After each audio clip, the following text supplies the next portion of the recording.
vendredi 17 mai. Je vous souhaite la bienvenue à un autre épisode du F1 Podcast. Ici Martin Simon, Simon avec un C. Et c'est moi qui vous accompagne au cours des prochaines minutes. Question de mettre la table pour le week-end de course qui aura lieu en Italie, plus précisément à Imola, car c'est le Grand Prix d'Émilie-Romagne qui se disputera tout au cours du week-end.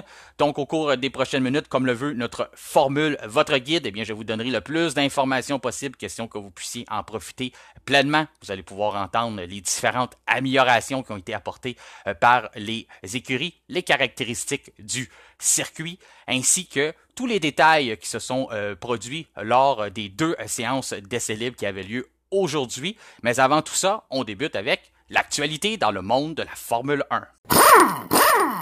Tout d'abord, dans l'actualité, eh bien, s'il avait été avancé par les directeurs de l'écurie McLaren, Zak Brown et Toto Wolff du côté de Mercedes, comme quoi plusieurs CV de l'écurie Red Bull arrivent à leur porte ces temps-ci, eh bien, le phénomène semble être vrai dans d'autres directions.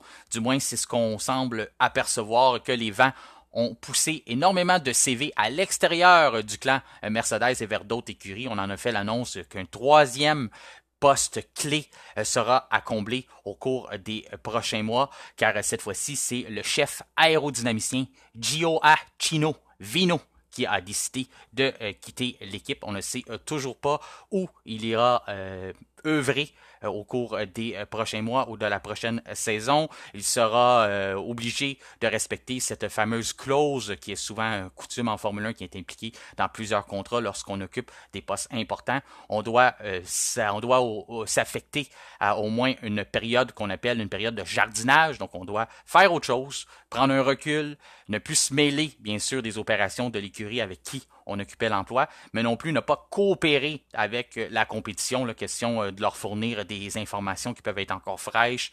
Donc, on doit prendre ce moment de recul-là. Donc, ça sera à surveiller où il ira.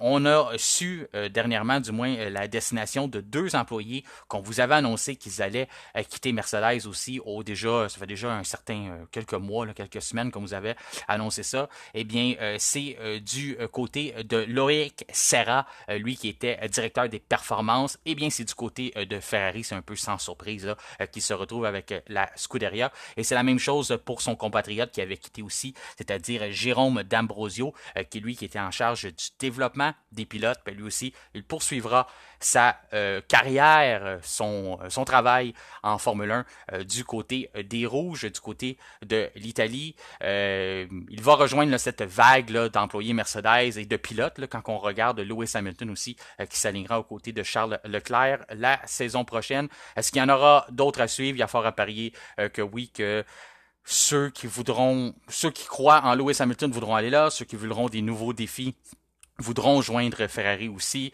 Puis il y a tout ça, le fait que Mercedes ne va pas très bien non plus. Donc, est-ce que c'est des mauvaises nouvelles en soi pour les flèches d'argent? Ben, c'est jamais le fun de perdre du personnel qui est là depuis longtemps, du personnel qualifié, mais en même temps, ça va pas trop bien. Donc, remanier un peu, c'est ce qu'on a fait chez McLaren au cours des dernières saisons et ça a porté fruit d'avoir des idées fraîches, un peu d'avoir une nouvelle vision, tout ça. Donc, peut-être que ça pourrait être un mal pour un bien aussi du côté de Mercedes, là, d'avoir un nouveau départ à partir de l'année prochaine avec tout plein de nouveaux personnels à des postes clés dans l'écurie, donc des nouvelles idées. L'autre nouvelle qui a retenu l'attention, ben, c'est une nouvelle un peu sans nouvelle, là, c'est le fait que Alex Albon demeure chez Williams. On le savait, ça avait déjà été annoncé par James Vowles en début de saison, comme quoi il avait toujours un contrat en poche pour 2025, mais on lui a fait signer une prolongation. Ça peut être un peu surprenant qu'on a réussi à le convaincre avec, depuis le début de la saison, là, c'est vraiment loin d'être l'idéal. C'est même une grosse déception, du moins dans mon cas. Williams n'a vraiment pas poursuivi sur ce qu'on avait bâti au cours de la dernière saison. On a plusieurs problèmes, non seulement en approvisionnement, on l'a vu là, avec les histoires de châssis, même si on a favorisé Albon dans ce cas-là, mais on veut jamais vraiment voir ça, là, même s'il n'a pas été pénalisé en tant que tel, mais de voir tout ce que ça a demandé pour être capable de juste mettre une voiture en piste au cours de ce week-end de course-là, là, suite à une collision. Après ça, il y a eu plusieurs situations semblables. Donc, on est un peu là, on roule un peu serré là, du côté de Williams. On sait pas trop ce qu'on s'en va. On dit qu'on a fait un changement de notre lignée de pensée là, dans notre développement. On a essayé de corriger un problème qu'on avait à l'avant de la voiture. Là. L'avant avait tendance souvent à barrer les roues et c'est ce qui faisait un usure prématuré lors de la dernière saison. On a voulu corriger ça, puis là, on a ouvert un peu la porte à d'autres problèmes. On est tout en train d'essayer de maîtriser ça. On sait que ça nous prend des améliorations, mais on a tellement de difficultés à produire des pièces. On a tellement une mauvaise organisation, puis je le dis pas là à l'endroit de James Vowles, c'est surtout les infrastructures qu'on a du côté de l'écurie britannique qui sont désuètes. C'est des vieilles choses. Il faut vraiment rattraper, être au goût du temps là, quand on regarde la fine pointe de la technologie, autant que Aston Martin qui s'est doté d'un nouveau campus. On a Red Bull qui continue, même si c'est vieux, on continue de mettre des améliorations, d'investir des sommes d'argent là-dedans. On a McLaren qui a fait la même chose. On a Mercedes qui continue. Même chose du côté de Ferrari. Donc, si on veut vraiment garder le cap de Williams, là, c'était un problème qui avait été noté par l'ancienne administration. Ça a été acheté, bien sûr. Les nouveaux actionnaires, quand on a acheté, on voulait rentabiliser un peu nos actifs avant de commencer à faire des investissements, des gros investissements là, aussi importants que de développer des nouvelles infrastructures. Donc, c'est un peu tout ça qui se trame du côté de Williams. Ça n'a pas fait peur à Alex Albon.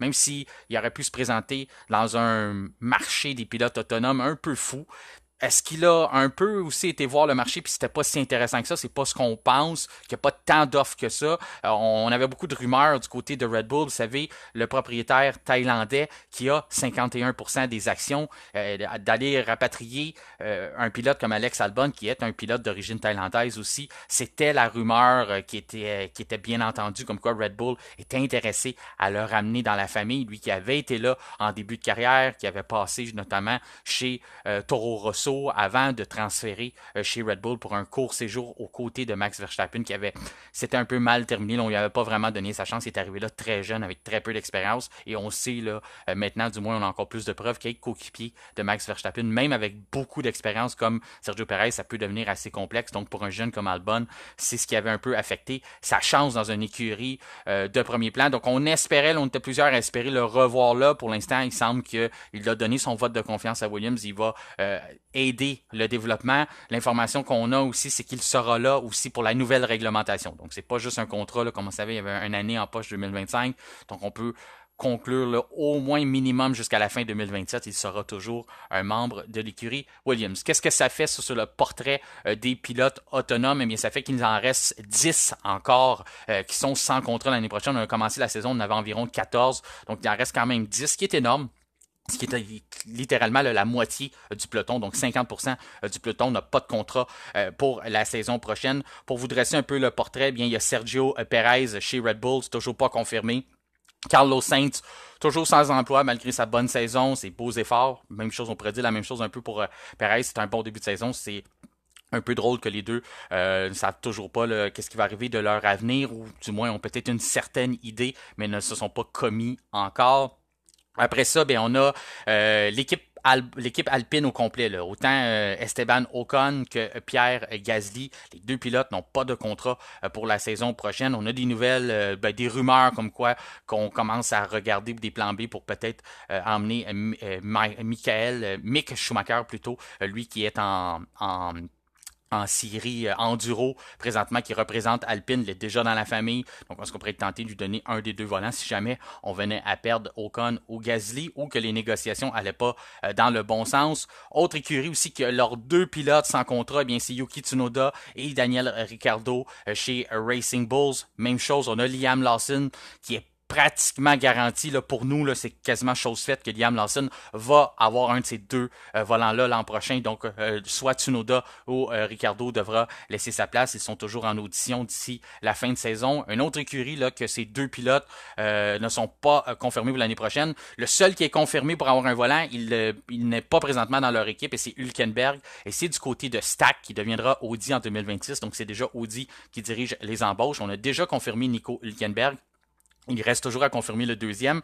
Pour l'instant, on sait que un des deux, soit Guan Yu Zhou ou Valtteri Bottas, ne sera pas de retour avec eux l'an prochain, donc devra se trouver un nouveau volant. Donc ça reste à voir si ce sera les deux qui devront se trouver un nouvel emploi ou seulement un des deux. Donc si on décide de au moins conserver l'un des deux talents qu'on a présentement avec l'écurie. Ensuite, on a Kevin Magnussen chez Haas. Bien lui, peut-être que ça peut l'aider.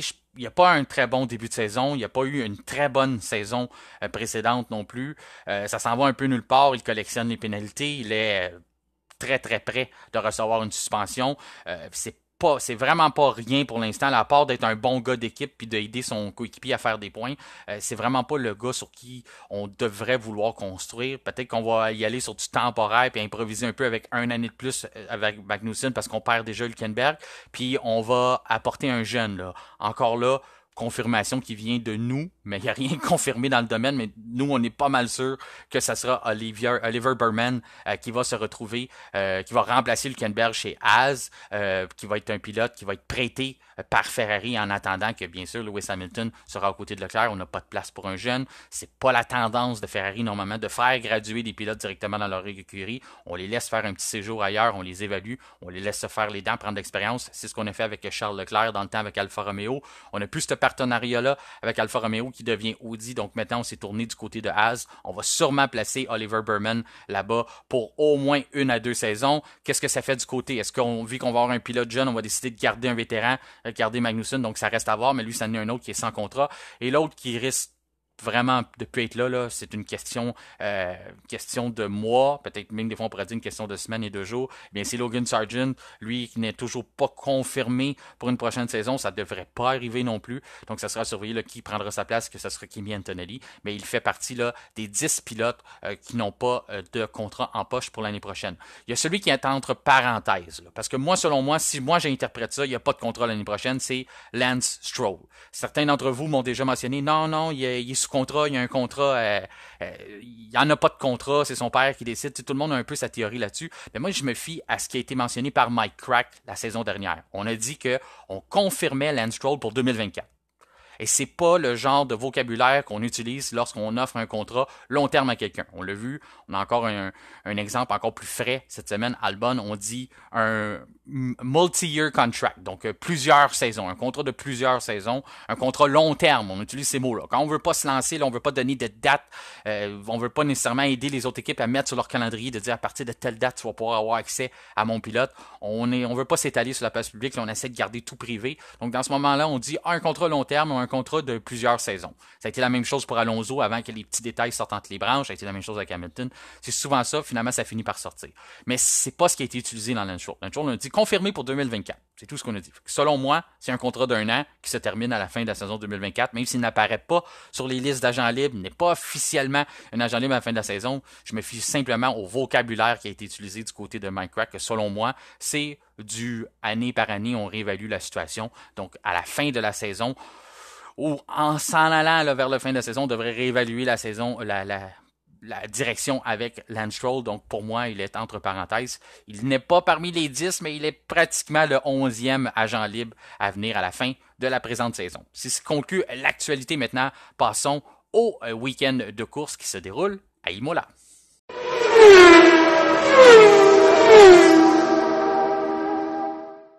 Le Grand Cirque est en Italie pour le week-end, le Grand Prix d'Émilie-Romagne, aussi connu sur le nom de Grand Prix d'Imola, ce qui est beaucoup plus simple. C'est un tracé légendaire, un classique de la Formule 1 de 4,9 km de long, 63,9 du tour se déroule à plein régime. C'est un circuit qui se conduit sens contraire des aiguilles d'une montre avec 19 virages très bien balancés, 10 qui tournent vers la gauche et 9 vers la droite. Ce qu'il y a aussi à retenir parmi ces 19 virages-là, c'est qu'il y en a un qui est baptisé en honneur de Gilles Villeneuve, qui s'appelle le virage Villeneuve. C'est le virage 5 de mémoire, donc portez attention à ça au cours du week-end si vous entendez. Villeneuve, eh bien, non, ce n'est pas qu'il a un Villeneuve sur la piste, c'est plutôt que les 20 pilotes sont en train de disputer ce fameux virage-là. On a une zone DRS seulement, donc ça emmène les dépassements un peu plus compliqués. C'est un tracé qui est pas très large aussi, donc c'est très technique. Il faut travailler nos dépassements et plus souvent qu'autrement, les dépassements vont être faits par une erreur provoquée. Donc on l'avait vu il y a quelques saisons, parlez-en à Charles Leclerc, qui voulait désespérément rattraper Sergio Perez. Finalement, il s'est aventuré un peu trop loin et de façon un peu trop téméraire sur la chicane. Il a pris le premier vibreur un peu trop agressivement et c'est ce qui l'a envoyé dans le mur. Donc c'est plutôt ça qu'on risque de voir plutôt que des dépassements. C'est possible d'en faire, on en a déjà vu par le passé. Je vous mentionnais justement la zone DRS, la grande ligne droite. Dans certains virages, si c'est bien négocié et bien travaillé, les pilotes les plus doués peuvent se permettre d'en faire un, mais pour le reste, là, c'est très très serré là, avec ces grosses voitures-là. C'est un circuit qui était déjà étroit par le passé, donc avec les nouvelles générations de voitures, ben, il l'est encore plus. Pour ce qui est des améliorations, les différentes écuries, qu'est-ce qu'ils ont apporté pour le week-end? Eh bien, c'est Ferrari, c'est rendu une routine, on est rendu habitué. À chaque année, on nous mentionne que nos premières grosses améliorations sont prévues pour le Grand Prix à Imola. La saison passée, c'est pas arrivé. Bien sûr, ça avait été annulé à cause de la tempête, là, la grosse pluie qu'il y avait eu. Là-bas, il y avait eu des inondations qui avait même provoqué des décès. Donc, on peut comprendre dans ce temps-là qu'il y a autre chose de plus important que la Formule 1. On pouvait même pas penser dérouler la course car les rues n'étaient même pas accessibles pour les différents services de sécurité et d'urgence. Donc, ça avait été annulé là, quelques jours avant. Là, les différentes écuries s'étaient déjà rendues sur place. Donc, des mauvais souvenirs, là, on ne veut pas trop se remémorer ça. Mais c'est pour ça qu'on n'avait pas apporté les améliorations à Imola, mais c'était quand même là qu'ils avaient été prévus. Donc, on nous habitue maintenant. Au début, on analyse, on prépare un peu ce qu'on a besoin, puis là, devant nos partisans en Italie, ben on apporte là nos armes cachées, là, qu'est-ce qu'on veut, nos munitions pour le reste, pour une partie de la saison, là, au moins nous apporter jusqu'à la mi-saison. C'est une réplique à nos adversaires. Red Bull le fait au Japon. Du côté de McLaren, ben on le fait à Miami. On avait été agressif du côté de McLaren avec 10 améliorations. On est tout prêt avec Ferrari avec 7. C'est pratiquement une nouvelle voiture aussi. On peut quasiment appeler ça une SF24B. Qu'est-ce qu'on a parmi les améliorations là, qui peuvent attirer notre attention un peu plus? Ben, j'attire votre attention vers la forme dans l'entrée d'air, là, sur les pontons, là, tout ce qui fonctionne pour le système de refroidissement. Ben, on a emprunté un peu la version de la RB20. Là. On est allé un peu là, dans cette lignée de pensée-là. On a aussi ajouté une petite bordure là, sur le haut, question de faire encore mieux dévier l'air à l'intérieur de tout ça. Donc, c'est surtout là-dessus, là, sur le plancher, notre système de refroidissement, l'aileron arrière. On a travaillé toutes ces formes-là. Tout se passe beaucoup là, au centre de la voiture. C'est là qu'on a sûrement identifié une problématique qui peut-être qu'on trouve que le devant travaille bien, ça bloque un peu au milieu, puis là, on a raffiné un peu notre milieu de la voiture pour aller vers l'arrière, là, qu'on ait une meilleure cohésion sur l'ensemble de notre concept. Donc, c'est ce qu'on nous présente pour le week-end. On a parlé beaucoup du côté de Ferrari, même si on a essayé de descendre les attentes, mais on s'attend, on est assez confiant de ce qu'on a à présenter. On a aussi utilisé, là, vous savez, en Formule 1, on n'a plus le droit de faire des tests. Ça fonctionne, là, on a des heures limitées de mémoire, ça nous donne environ une quarantaine de tours qu'on a le droit de faire, ou peut-être un peu plus que ça, qu'on a le droit de faire là, pour des journées de tournage. Donc, de mémoire, là, c'est 200 km. Donc, 200 km, ça doit être à peu près ça, une quarantaine de tours qui est permis. On en a utilisé de ça du côté de Ferrari. On ne sait pas là, si c'est complet pour le restant de la saison, mais on a utilisé ça pour faire des tests lors du week-end de la semaine dernière avec nos améliorations. Donc, on a déjà une petite idée de comment ça répond. C'est pas sur le circuit d'Imola qu'on a fait ça, donc tout ça, ça reste neuf, mais on semblait quand même assez confiant, même si on dit pas on s'en vient battre tout le monde puis on est les favoris, là. C'est pas notre genre là, en Formule 1 de dire ça, là, même si c'est déjà arrivé vers le passé, mais maintenant on essaie plus de tempérer les attentes, mais on peut s'attendre à ce que Ferrari soit assez puissant. Le fait qu'on est à la maison, normalement la voiture répond toujours bien sur ces circuits-là, Imola, Monza, c'est toujours des places où c'est assez compétitif. Les voitures, bien sûr, sont faites avec les caractéristiques de ces circuits-là. Puis en plus, tout ce qu'on apporte, là, ça va être... des fois, ça peut jouer à notre désavantage aussi, là, c'est question d'apprivoiser notre nouvelle voiture, mais normalement, on devrait être à surveiller, là, du moins en performance brute. Ferrari devrait être compétitif tout au long du week-end. Parlant de compétitif, ben, on peut pas dire le mot sans penser à Red Bull, même s'ils ont été vaincus lors du dernier week-end. Il reste toujours à se faire battre en piste sans une voiture de sécurité, qu'on ait un vrai dépassement de devoir, une McLaren ou une Ferrari, une Aston Martin peut-être, on sait jamais, une Mercedes, dépasser Max Verstappen en en piste sans qu'ils aient nécessairement un bris mécanique ou une voiture de sécurité. C'est ce que certains d'entre vous vont peut-être espérer voir au cours du week-end. Les amateurs aussi pour avoir une bonne compétition, savoir que peut-être qu'on pourrait avoir une lutte à 3 d'ici la fin de saison. Peut-être qu'on rêve un peu large, peut-être que Red Bull a pris trop d'avance, mais ça reste à voir. Là, ça va être à analyser. C'est tout au long de la saison, surtout dans ces débuts-là, là, c'est très important parce que tant qu'on n'a pas vu ce que tout le monde a apporté à la table, a travaillé, on ne peut pas encore vraiment tirer des conclusions. On sait que oui, Red Bull est en avance, on sait que oui, McLaren est là, on sait que Ferrari est là, mais tant qu'on n'aura pas complété les trois nos améliorations, ça va être encore un peu dur là, de vraiment dresser ou les forces de tous et chacun. Du côté de Red Bull, on réplique. Nous aussi, on apporte des choses. On apporte 5 mises à jour, dont 4 qui sont pour la voiture en tant que telle pour le reste de la saison. Seulement une est pour les caractéristiques du Grand Prix d'Imola. C'est des modifications là, un peu partout, là, que ce soit on a la portée sur l'aile avant qu'on a travaillé, le nez, un peu le plancher, donc c'est un peu ça là, qu'on essaie, là, c'est surtout on essaie de raffiner des choses qu'on avait apportées au Japon. Donc ça reste à surveiller. Ceux qui se sont montrés discrets depuis le début de la saison, on essaie de trouver notre fenêtre de performance avant d'apporter trop d'améliorations, mais c'est Mercedes. On en a présenté à Miami et on continue un peu sur la même lignée avec des modifications à notre voiture. Ce qu'on essaie de faire un peu là, c'est quand on est encore discret, on dit que c'est plutôt vers la fin de la saison qu'on va en apporter plus, mais pour l'instant, on a changé un peu la carrosserie, l'aile arrière, puis quelques modifications au plancher et à la suspension. Ça semble beaucoup quand on nomme ça, mais eux de leur côté, dans les informations qu'ils transmettent, c'est que c'est simplement des petits ajustements, puis tout ce qui est plus majeur en frais de mise à jour, ça va venir plus tard dans la saison. Ceux qui ont été agressifs, eh bien c'est Aston Martin. Aston Martin, on n'a pas aimé notre présence à Miami. On avait préparé des choses pour la saison. On en avait déjà apporté. Là, on disait qu'à tous les fois qu'on aura quelque chose, on essaiera de l'apporter au circuit pour le week-end. Mais là, on est un peu plus agressif. Là, on voit que on a beaucoup misé sur ce qu'on apporte à Imola. Donc, ce qu'on a changé, c'est 9 améliorations, c'est nous qui en a le plus.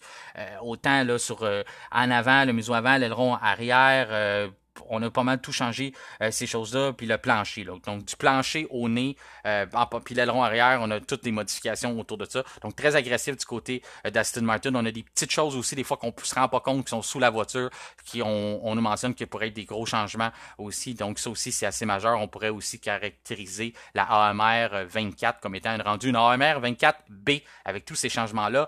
McLaren, on continue là, sur la lancée, on en avait déjà apporté plusieurs. On a apporté ce qui nous manquait là, sur pour avoir sur les deux voitures. Puis c'est ça, on a 2 petites mises à jour, mais c'est seulement pour des ajustements là, de l'aileron arrière. Puis c'est un peu des choses aussi pour être plus adapté au circuit d'Imola. Du côté de Alpine, Williams, puis Stack, on a aussi apporté des choses. Du côté de Haas aussi, c'est très semblable là, sur quoi qu'on joue. On joue sur les ailerons, ajustements un peu sur les rebords de plancher. Donc c'est un peu ce qu'on nous présente pour le week-end. Donc c'est ce qui résume pas mal tous les améliorations de tous les côtés. Chose à noter aussi, c'est que du côté de Charles Leclerc, nouvel ingénieur qui lui parle dans ses oreilles au cours du week-end, donc un nouveau mariage. Ça faisait longtemps qu'il était avec l'autre. C'est un peu un nouvel... on a essayé quelque chose de nouveau. On a donné une promotion à son ingénieur de piste qui assumera un nouveau rôle.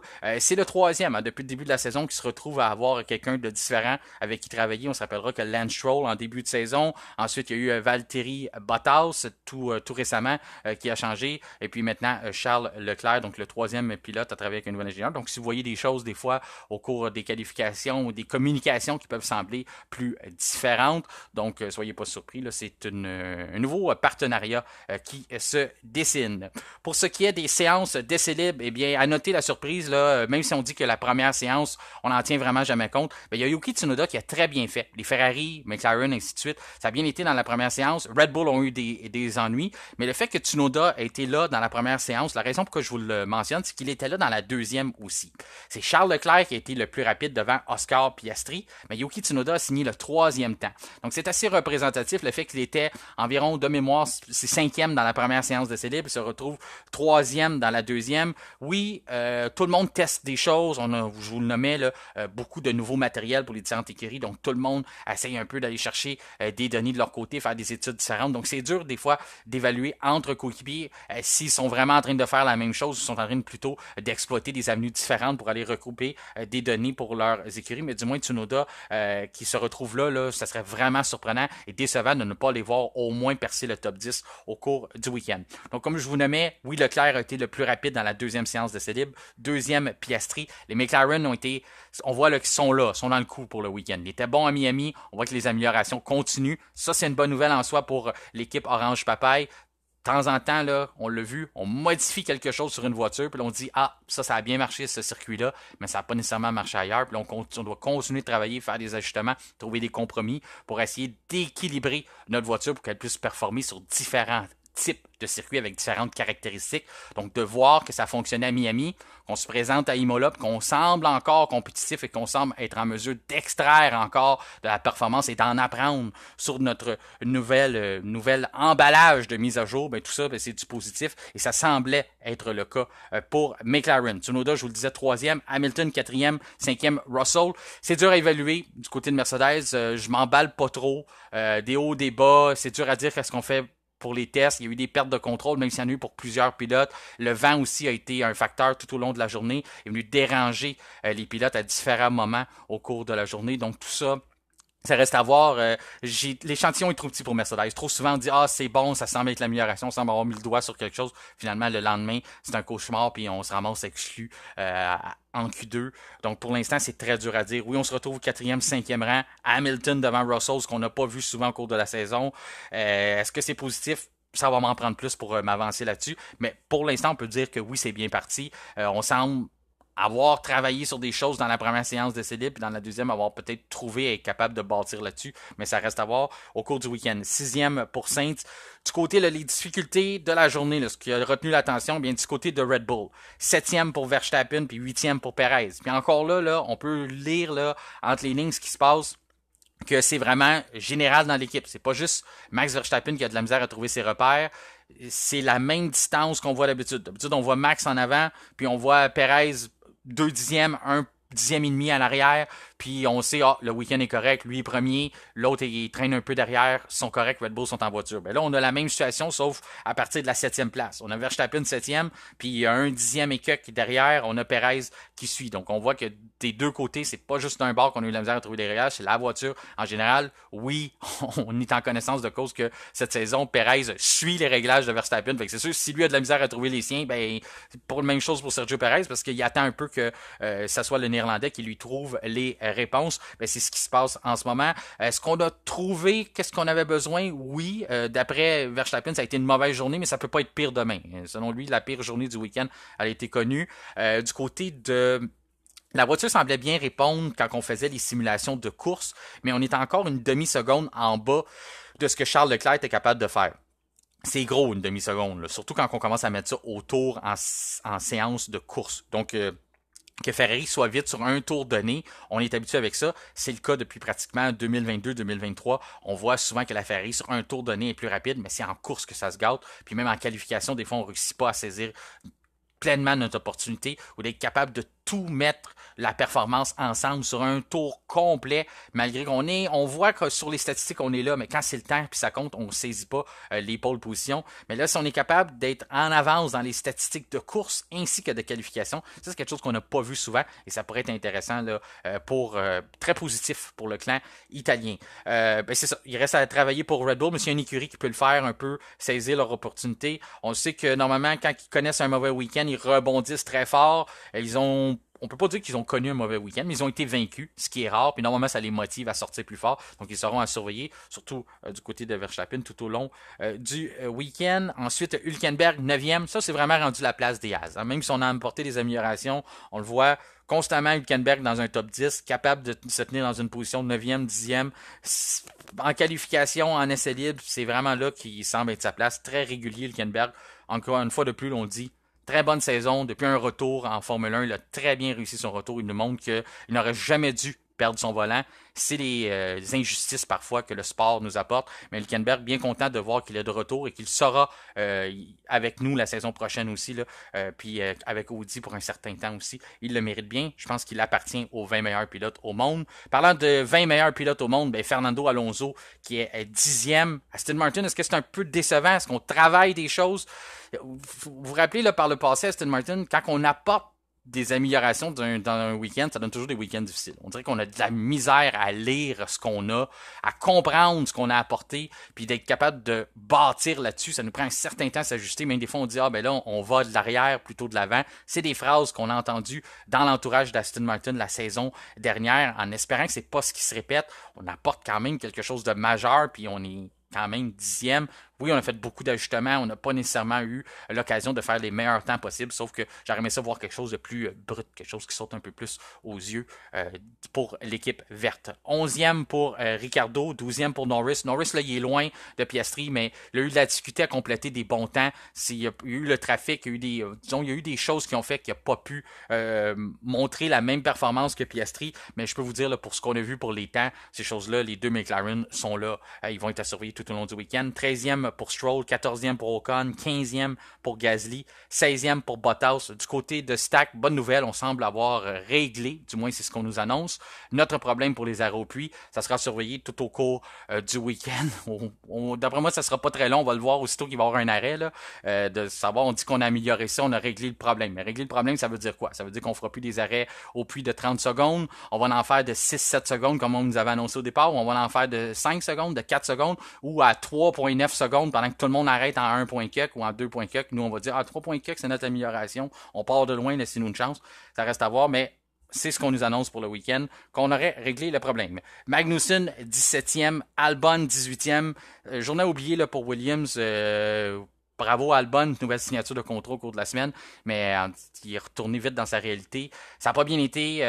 Il a cassé quelque chose sous sa voiture en essai libre 1. Ça a pris pratiquement toute la deuxième séance d'essai libre pour réparer ça. C'était la même chose pour Sargent. Tout le dessous de la voiture est enlevé. Même à un moment donné, je me demandais si on n'était pas en train de prendre des morceaux de celle à Sargent pour finir de construire celle à Albon. Vous me direz que c'est pas très paranoïaque de penser ça parce que cette situation-là est arrivée il n'y a pas si longtemps que ça. Donc, c'est peut-être, on a raison de penser à ça quand on voit des mécanos travailler sur les deux voitures en même temps puis sembler démonter les mêmes morceaux. C'est soit un hasard ou soit juste un déjà vu, un copier-coller de ce qui s'est passé en début de saison. Eh bien, c'est ce qui complète la grille. Oui, Sargent, 20e, lui aussi, ça a été la même chose. Une journée à oublier pour Williams. C'est ce qui complète notre journée de vendredi et toutes les informations que vous devriez avoir besoin pour profiter pleinement de votre week-end de course en Italie. C'est ce qui conclut notre épisode du vendredi 17 mai. En terminant, je vous invite à nous suivre notamment sur Spotify, mais aussi sur Facebook, X, Twitter ainsi que Instagram. Tout au long du week-end, vous pourrez joindre la discussion avec nous, nous faire parvenir votre opinion sur les qualifications ou même le Grand Prix, ainsi que prédire le top 5 de dimanche. Je vous souhaite un excellent week-end de course. Mon nom est Martin Simon, Simon avec un C. Merci de faire confiance à F1 Podcast et on se reparle lundi.